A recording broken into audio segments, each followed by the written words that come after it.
इसीलिए बाहर नहीं आ रहे थे, बहुत जोर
से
Guru Pya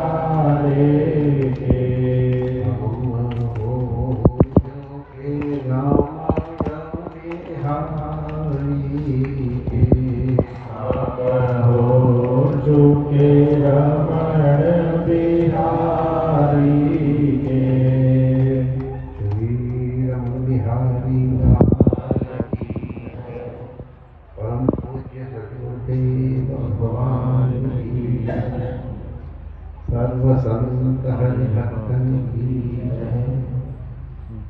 श्री परमहंस आश्रम की जय।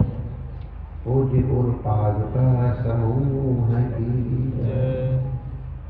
वार्षिक महोत्सव की जय। आदि विवेकानंद की जय। जय जय श्री राधे।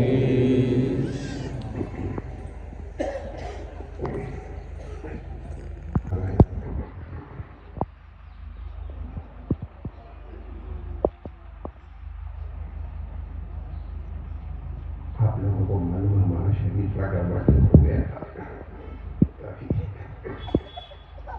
हमारे पास तो गांधी महाराज ने बड़ी कृपा करके भी हमसे कर्मचारी मॉडल बनाकर किसी तरह हमको तैयार करके भैया मुझे करके डाल तो इसलिए अगर बीच में ऐसा होता आप लोग उसका समझने की कोशिश करना।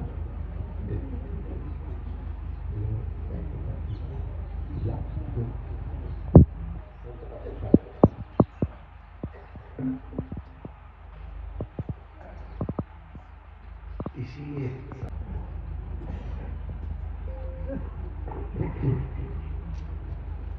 तो अभी हम लोग जो संतों को सुन रहे थे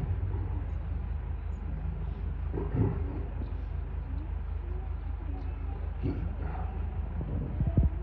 श्रद्धा हमारे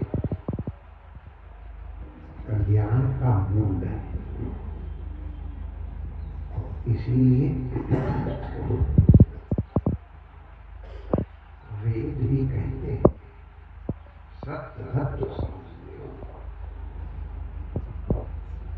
सौम्य हे बालक तुम अपने में श्रद्धा धारण करो।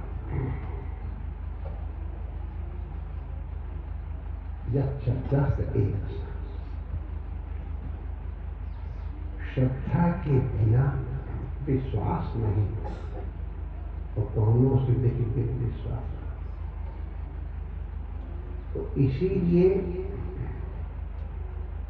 कालिदास ने बड़ी अद्भुत स्तुति भोले बाबा की भवानी शंकर की लिखी है। भवानी शंकरौ वंदे श्रद्धा विश्वास रूपेण।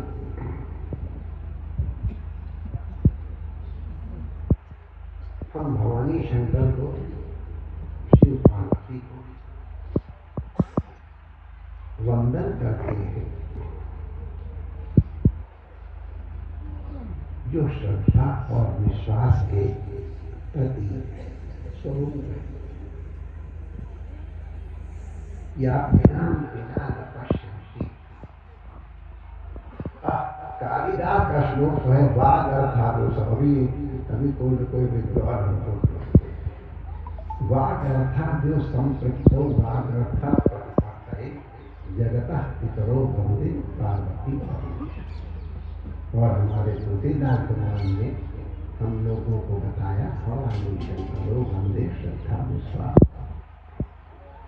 भोलेनाथ और पार्वती जी श्रद्धा और विश्वास के रूप हैं। भवानी और शंकर से ज्ञान गजानन की उत्पत्ति।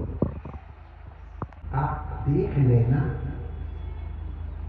जब सती हुई थी तब ज्ञान गजानन उत्पन्न नहीं। हमारे संत ने सुनाया था वो हिंदुमती श्रद्धा धारण करने वाली श्रद्धा। और इसीलिए भोले बाबा समझा भी रहे थे तो भी समझ नहीं पाई।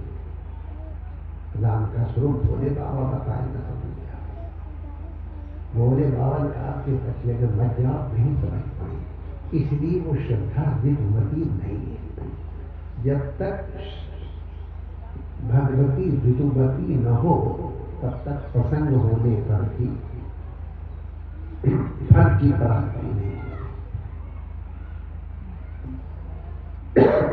जब पार्वती सशक्त ऋतुमती हुई तब ज्ञान गजानन की उत्पत्ति हुई।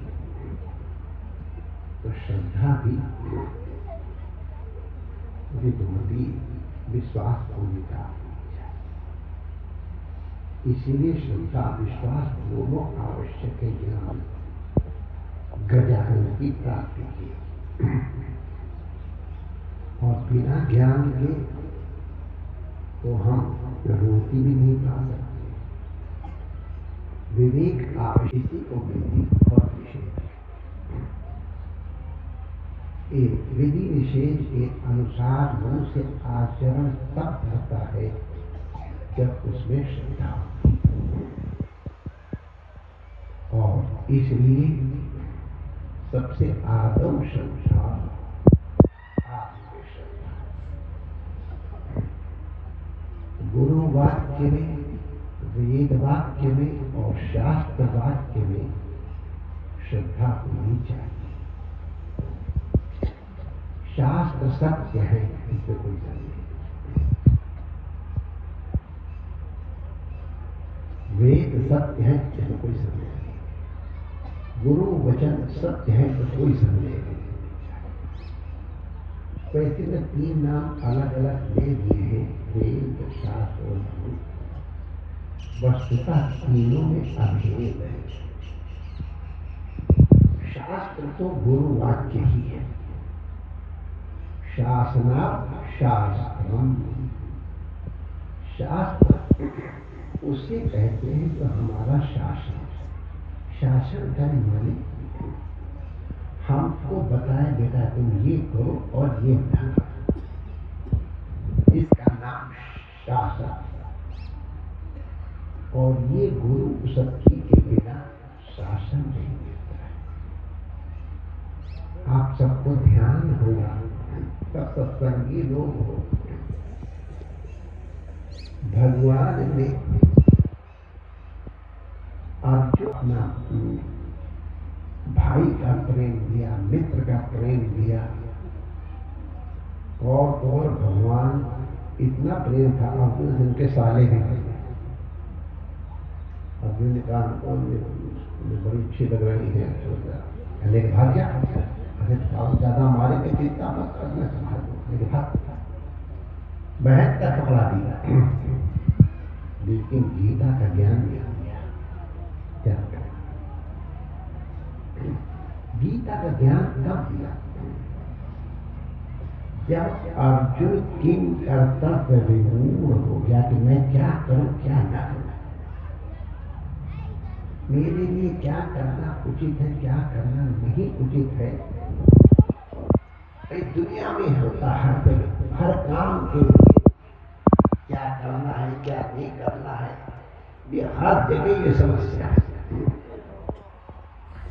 इसका समाधान कोई सदगुरु, कोई अपने से बड़ा, जिसकी पर हमारी गुरु होती है।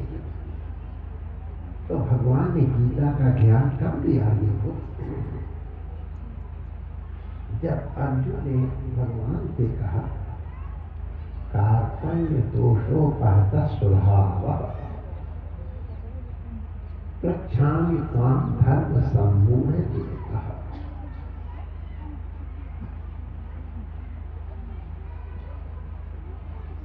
मैं किं कर्तव्य विमूढ़ हूं। किं कर्तव्य विमूढ़ माने इस परिस्थिति में मुझे क्या करना है। तो किम अस्मिन् परिस्थित्यां, इस परिस्थिति में अस्माभिः किं कर्तव्यम्, हमको क्या करना है। धर्म माने विधि विशेष में क्या करना है और क्या नहीं करना है, ये मैं निर्णय नहीं करूँगा। मैं धर्म सर्वोचित हो गया हो, मार्ग हो जो श्रेयस कर्म हो, वो हमको निश्चित रूप से भैया कहीं लिखा जो नहीं, निश्चित तुमको ये करना ही है, इसको निश्चितम ब्रह्म है। हमारे शास्त्र बड़े गुण गंभीर, एक एक शब्द का बड़ी महत्वपूर्ण है। तो निश्चितम वो माने हमको संदेह मत सीख, मैं क्यों डर, मेरा क्या लेना देना तुमसे, तो मुझे मजा दिया। शिष्यस्ते हम। हे भगवान श्री कृष्ण, तो हमारे सखा हो, सब कुछ होते, लेकिन अब मैं आपका शिष्यत्व ग्रहण करता हूं। शिष्यत्व का तात्पर्य क्या है? मैं आपके आदेश का पालन करने के लिए परिपूर्ण रूप से आपके प्रति समर्पित हूं। मेरा अभिमान है ही नहीं। यदि अभिमान है तो शिष्यत्व नहीं है। शिष्यत्व का तात्पर्य है मैं अपना विवेक एक तरफ उठा के धर दिया है, अब तू मुझसे जो कराएगा वो करूंगा। इसी का ये भगवान को सारथी बनाने का मतलब क्या है? भगवान अर्जुन के रथ के सारथी हैं। माने रथ की सभी इंद्रियों के रूपी घोड़ों को कैसे नियंत्रित करके लक्ष्य की ओर उन्मुख और अग्रसर करना है, ये सारथी का काम। ये मैं अपनी बुद्धि आपको समर्पित करता हूं। लगा आपका शिष्य, मैं आपका शिष्य माने परिपूर्ण रूप से मैं समर्पित हूं। अतएव मां शाह, कृपा करके मेरा नियंत्रण करो।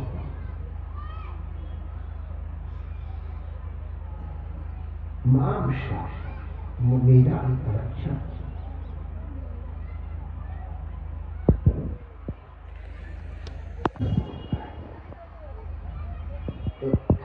जो सर्व प्रकार से अनन्य है,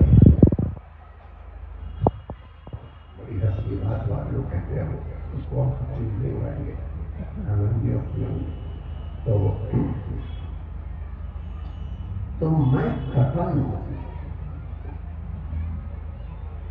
इसलिए मां शाह, मैं आपका प्रपन्न हूं, इसलिए मेरा नहीं। जब इस तरह से समस्त अहंकार छोड़ करके अर्जुन भगवान के शरणागत हुआ, तब भगवान ने ददामि बुद्धि योगम तम, भगवान ने अर्जुन को बुद्धि योग प्रदान किया।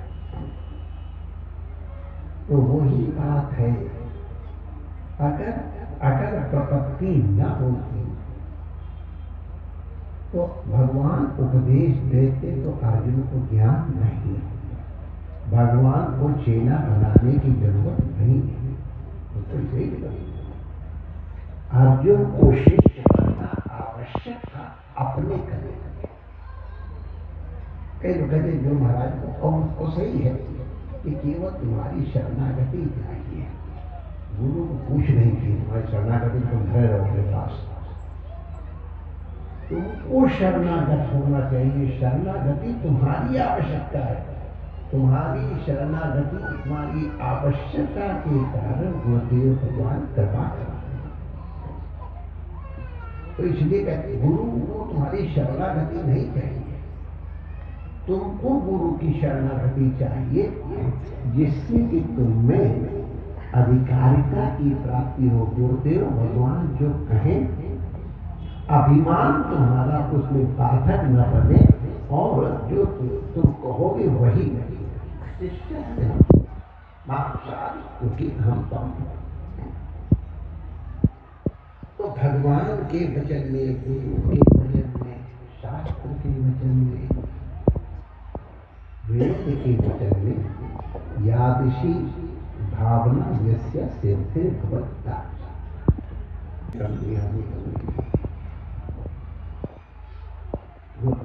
आश्रम में अब मुझे मालूम हो जाती करें तो बड़ी गड़बड़ हो जाएगा। एक लड़का आया और फिर वहाँ समझा रहा था खीर मालपुआ, रोटी दूध की खीर मालपुआ। अरे यार यहाँ तो बड़ा मजा, बड़ा चौड़ा था। छोड़ो यार, रात दिन भर भैंस चलाओ, खेती करो। चेला भिजा बाबा जी का चक मांग रहा। चेहरा होगा। ये हजी की चीज है, ये ऐसे गुरु महाराज भंडारा पर चकाचक बना, दूसरे दिन वही दाल का पानी फुलका। अरे यार दाल का पानी तो श्रद्धा थी तो खीर माल हुआ अच्छे फंस गए आकर के। चलो तो अगले दिन कहा भैया रामदास उठ जाओ, संतोष सवेरे उठे। गुरु महाराज सिर में बहुत दर्द है, उठ जाओ, धारा लगेगी ना, और जब नहा धोगे उल्टी उठाई नहीं दे रहा, आप समझते ही नहीं। तो जब बड़े पुरुषार्थी होते हमने, सच बता रहा हूँ, मुझे भी शर्म आती है। 80 85 साल के सब लोगों ने इस तरह से पुरुषार्थ करते देखा है, तब मुझे श्रद्धा होता। तो गुरुदेव ने कहा बेटा ऐसा करो, पानी भर के रख दो, थोड़ा झाड़ू लगा दो। गुरु जी उठा ही नहीं जा रहा है।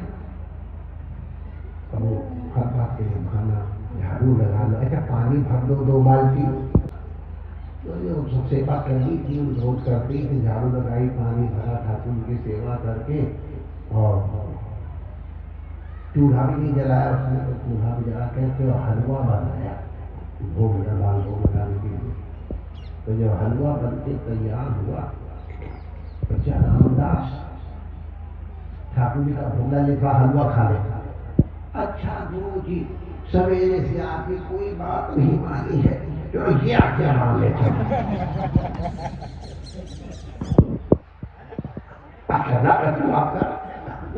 आपका हलवा दे ये शरणागति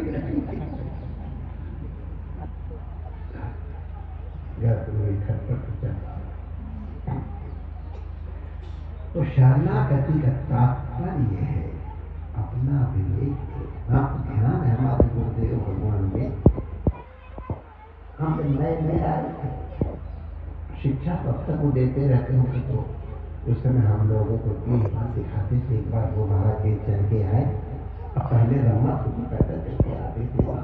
हमारे गुरु महाराज 4 आने पैसे संतों की सेवा के लिए बचाने के लिए दाऊ जी से मिट्टी के घड़े टांगे पे लेके नहीं, 4 आना पैसा देना पड़ेगा।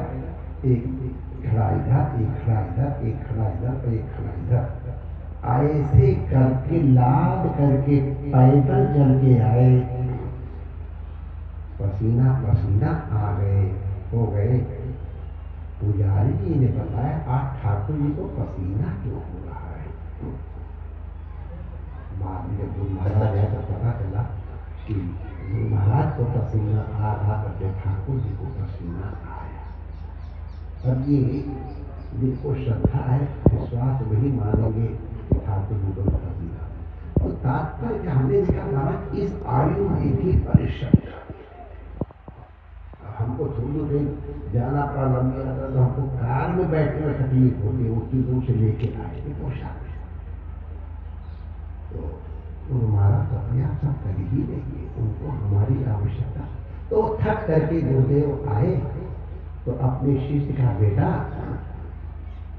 हमारी पीठ बहुत दर्द कर रही है, हमारी पीठ पे चढ़ करके दोनों पैरों से मेरी पीठ काढ़ दो। ये काढ़ देना पूरा की भाषा है, माने पैरों से दबा दो। अब तो हमने किसी को देखा नहीं, पहले तो ये बहुत होता था पीठ को चढ़ के काढ़ दो, अब होता है नहीं, देखा नहीं किसी को। तो दूसरा हमने भी हमारी पीठ भी काढ़ी गई है और हमने भी काढ़ी। तो देखा अरे गुरु महाराज आपकी पीठ के ऊपर में नाम गुरु जी अपराध। तो गुरु जी ने बड़े प्रेम का बेटा, तुझे मेरी पीठ के ऊपर पैर रखने में संकोच हो रहा है और मेरी जबान पे तूने पैर रखा तो तुझे संकोच नहीं हुआ। गुरु की आज्ञा नहीं माने, गुरु की जीव के का पैर रखना है। इसको शरण गुरुदेव के वाक्य तुम्हारे कान के रास्ते से तुम्हारे हृदय में प्रवेश करते हैं। गुरु की वाणी में, गुरु की वाणी का आश्रय लेकर के भगवान स्वयं, जैसे भगवान गरुड़ वाहन है, गरुड़ माने गुरु के पंखों से साम वेद निकलता है। तो वाणी का आश्रय लेकर के भगवान प्रविष्टा कर्णरंध्रेण स्वामिनां भावसु, हमारे हृदय में भगवान प्रवेश। भगवान जब प्रवेश करते तो हमारे हृदय में काम, क्रोध, लोभ, मोह नहीं होते। क्या होते? ये सारे दोष अंतःकरण में होते हैं, इंद्रियों में नहीं होते, शरीर में नहीं होते। मन एवं मनुष्याणाम कारणम बंध मोक्षो। यहाँ मन का तात्पर्य अंतःकरण। अंतःकरण जिस तरह की प्रेरणा करता है उस तरह का कर्म इंद्रिया और शरीर का है। कोई उसमें बहन देखता है, कोई चाची देखता है, कोई मौसी देखता है, कोई कामिनी देखता है, कोई प्रिया देखता है, कोई पुत्री देखता है, कोई सहेली देखता है। शरीर एक है, लेकिन उस शरीर के पर तुम्हारे अंतःकरण में भावना क्या है, उस भावना के अनुसार उस शरीर के साथ तुम्हारा भाव परिवर्तित हो जाता है। जिस तरह से बहन को देखते हैं उस तरह बहन की भाभी को नहीं देखा जाता, बहन की भी पुत्री को नहीं देखा जाता है। ये अंतःकरण ही हमारा इंद्रिय प्रणाली के द्वारा विषय देश में जाके विषयाकारित होता है। ये चाहता माने तुम्हारा अंतःकरण ही विकार का और संस्कार का मूल है। अगर अंतःकरण पवित्र है तो तुम्हारे संस्कार पवित्र होंगे, तुम्हारे इंद्रियां पवित्र होंगी, इसलिए तुम्हारे कर्म भी पवित्र होंगे। अगर अंतःकरण अपवित्र है तो तुम्हारे संस्कार अपवित्र हो जाएंगे और संस्कारों के कारण जो कर्म करोगे वो पाप होगा। तो इसीलिए मन एवं मनुष्याणाम कारणम बंध मोक्षो, पाप होने का आश्रय अंतःकरण, उसको शुद्ध अपने आप कहाँ झाड़ू लगाने अंदर जाने को मिलता नहीं। तो उपाय वही है, जिसका अंदर प्रवेश होए वो अंदर जाए तो सब घर में।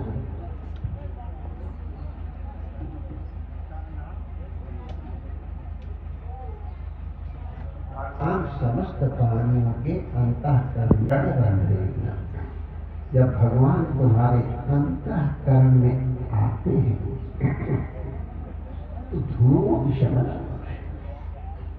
अंदर ठाकुर ही होते अपने आप का भरो वहां पर दूंगा भागने देने के लिए। इस तरह भगवान जब अकेले वहां है, झाड़ू कौन लगाए? तो करोति माने भगवान स्वयं झाड़ू लगाते हैं। प्रविष्टा माने कर्ता भगवान है, प्रवेश करके प्रविष्टा सन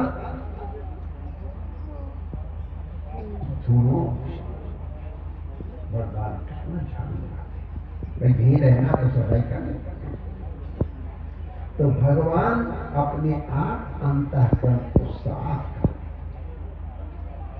अंतःकरण हो जाने पे भगवान की कृपा से हमारे मन में कभी विकार आएंगे। तो इसलिए जब तक हरि तुम्हारे अंतःकरण में है, भगवान तुम्हारे अंतःकरण में है, तब तक तुमसे पाप होंगे ही। हरि हरति पापानि दुष्ट चित्तैरपि। भगवान दुष्ट भाव से भी जपने पर भी पापों की निवृत्ति करते हैं, जैसे अग्नि को मत से छू जाता। तो इसलिए भगवान को अपने अंतःकरण में लगाना है।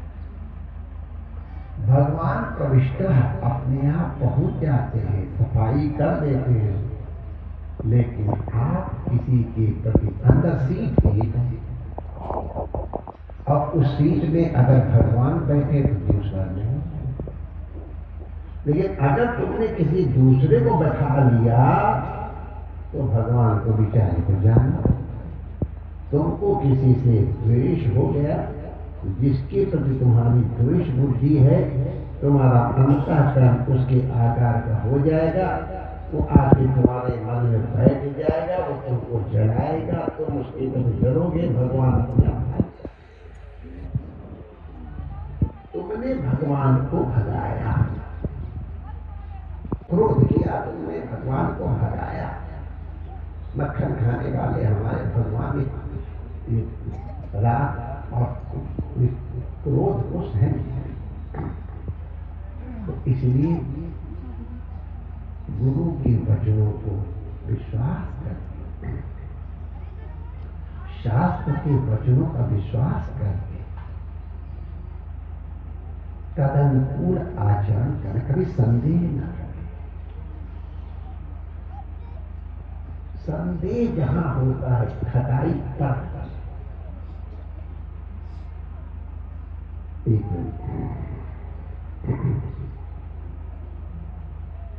ऐतिहासिक घटना आप लोगों को बताते हैं। पंडित जगन्नाथ मिश्र एक बहुत बड़े विद्वान हैं। उन्होंने संपूर्ण महाभारत की ऊपर लिखा, बड़े निष्काम।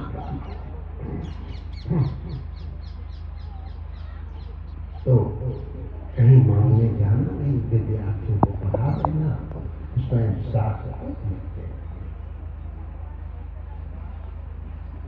जो आ गया अयाचक से, गोपाल दास ने लिखा बड़े अयाचक बिना मांगे हुए जो आ गया उसे गुजारा करना। एक बार ऐसी परिस्थिति पड़ गई कि घर में कई दिन तक चूल्हा नहीं जला।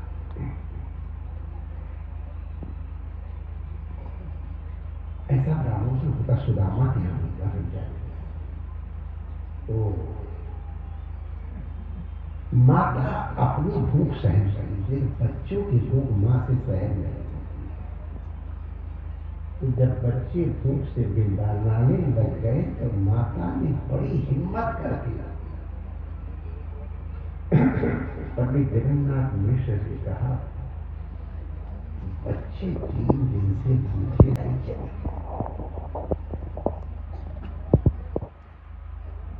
पंडित जगन्नाथ मिश्र समय टीका गीता के लिख रहे थे और इस श्लोक पर पहुंचे, जना परिभाषित तेषां नित्याभियुक्तानां योगक्षेमं वहाम्यहम्।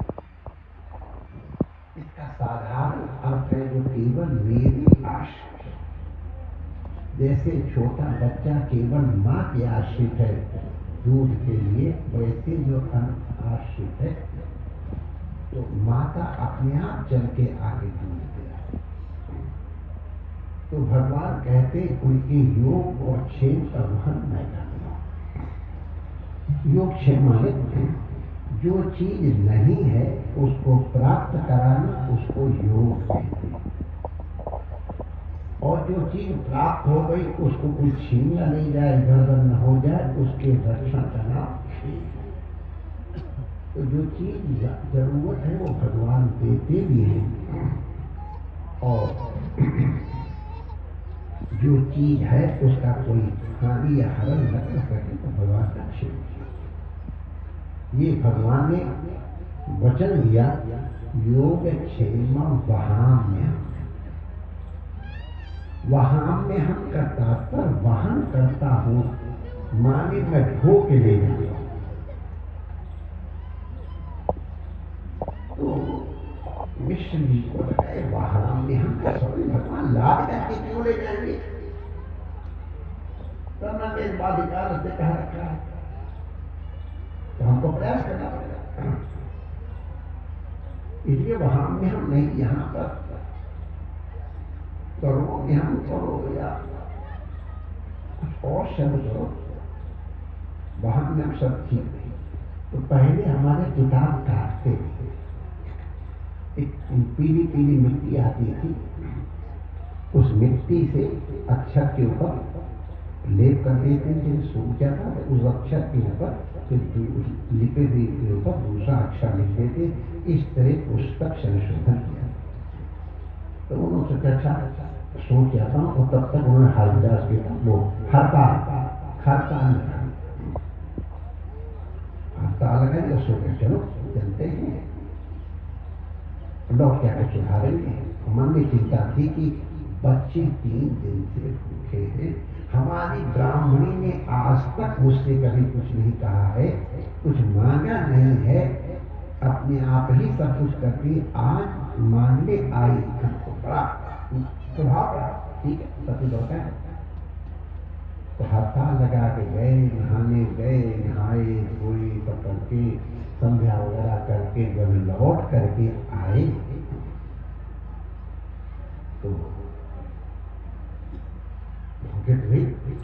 तो घर में बड़ी जोर से घी के जलने की खुशबू आ रही है। तो पंडित जी ने सोचा हमारे घर में घी के जलने की खुशबू कहां से आ रही है, हमारे घर में कहां से पूरी छन्न हो रही है। कहते जब भूख लगती तो स्वप्न में भोजन ही दिखाई पड़ता है, तो शायद हमको भूख लगी से लग रहा है हमारे घर में पूरी कहां से गई, रोटी फल है नहीं। लेकिन घर में देखा तो उनकी पत्नी कमर कसे हुए और 10 व्यंजन तो बना के रखे हुए थे और पूरी बनने जा रही थी, बड़ा हो गया था घी। तो पंडित जी को आश्चर्य इतना भोजन तो हमारे साथ शादी में हमको मिला, उसके बाद तो कभी नसीब हुआ नहीं था। तो अरे भगवती ये कहाँ से आए ना। तो पंडित राम जी हमने हंसी कर रहे, अरे छोड़ो हंसी, छोड़ो आओ मैं पूरी गरम कर रही, आओ भोजन करो। अरे भगवती ये तो बताओ आया कहाँ से, अरे आया कहाँ से, तुम्हारा चेला तो दे गया। मेरा चेला? पंडित का जैसे हम दरिद्र ब्राह्मण, हमारे चेला भी दरिद्र ब्राह्मण, कौन सा चेला था? अरे 10-12 साल का बेटा 16 आया था, फिर एकदम आप तो बच्चे मारा क्यों? हमारा क्यों? अरे कि पूरे शरीर में हल्दी लगी हुई थी कि चोट लगी है, पूरा छप्पर अपने झुंगा ने करने कर किसने बने टोकरे को झुंगा कहते, उसको भर करके माला के दे दिया। तो पूछा बेटा क्या है? गुरु जी ने भेजा। तो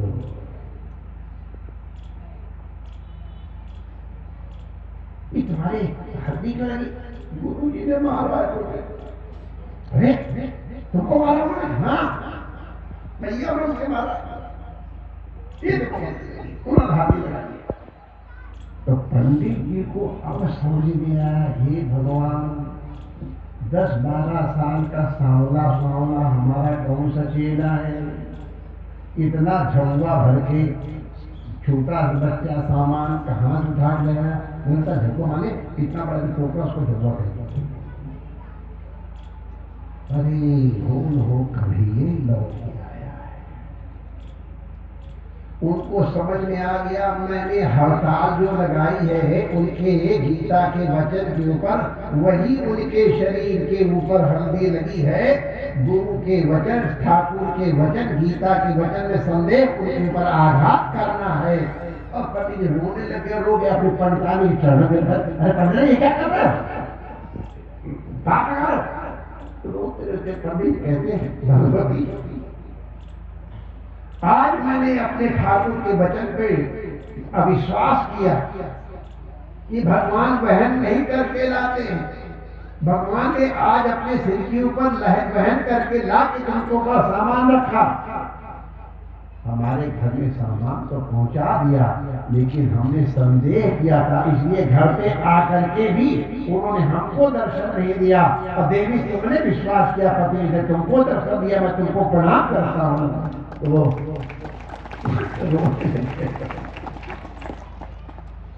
भगवान की वचन तो तुम पढ़ने कहा जाते जाते मैया गुरु जी से कहने अगर लाने में कभी देरी हो जाया करे, इस बात से उनको विश्वास हुआ तो मेरा मुंह निकालना किया।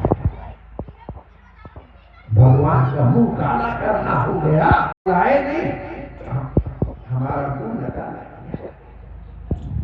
तब ये समझ करके पश्चिमा करके दंडवत करते हैं, ये मैंने अपराध किया, हमारे घर पे आए, उनका नया सामान पहुंचा, लेकिन मैंने अविश्वास किया, इसलिए भगवान घर पे आके हमको सब दिया। सब गुरु के वचन पे जिनको इस श्रद्धा नहीं, उनको देते नहीं। इसलिए भवानी शंकरो बंधु श्रद्धा विश्वास, अपने गुरुजनों के अत्यंत विश्वास।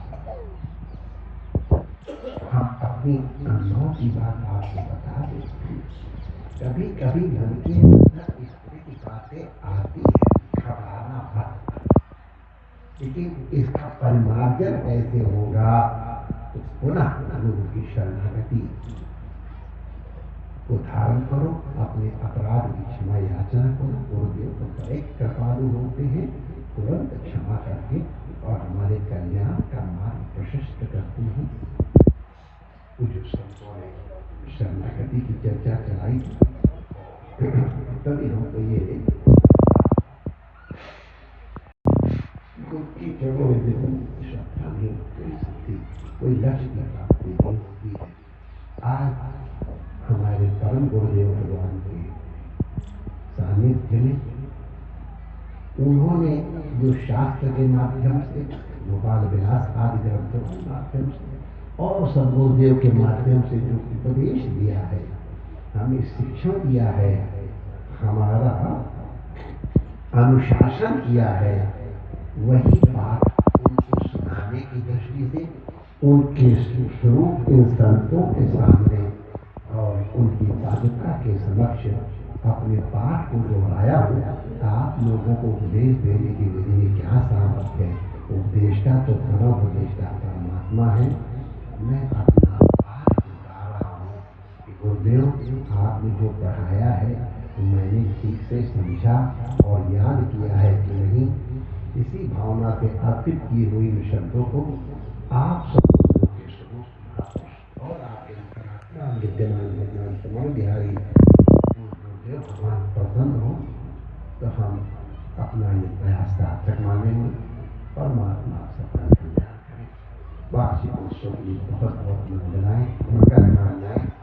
जिन लोगों ने साक्षात इसमें प्रयास किया है, जिन लोगों ने परंपरा प्रयास किया है, जो लोग यहाँ आ गए हैं या जिनके मन में आने की इच्छा भी बनी है, वो सबके सब कल्याण के भाग में कोई संदेह नहीं है।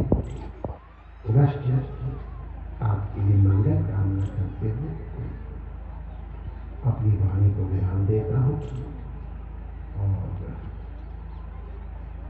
अब हमको यहाँ से सीधे गोवर्धन जाना है, क्योंकि शाम को कल हमको पहुँच जाना चाहिए, तो इस समय तक गोवर्धन नहीं पहुँच पाए तो आज शाम को परिक्रमा तैयारी होगी। तो मैं गुरु महाराज को प्रणाम करूँगा और प्रणाम करके और परिक्रमा करके सीधे अपने वाहन पे बैठना चाहूँगा। आप लोग सहयोग करना कि हमारे मार्ग में न बना तो हमको सुविधा होगी, हमारी मर्जी और हमारी प्रार्थना न स्वीकार तो हमारी कोई जबरदस्ती तो है नहीं। आप लोग जमींदार लोग, हम लोग हमारी तो भी मैं प्रार्थना करता हूँ भैया संतों को मिला किया है, हमने पा लिया पहले।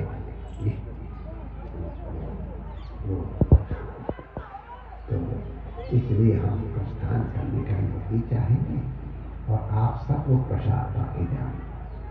आप बड़ी मात्रा में आए हो, शायद पहली तो करके अपना तन मन धन प्राण सर्वस्व इनके चरणों में सदा सर्वदा के लिए समर्पित कर देना है।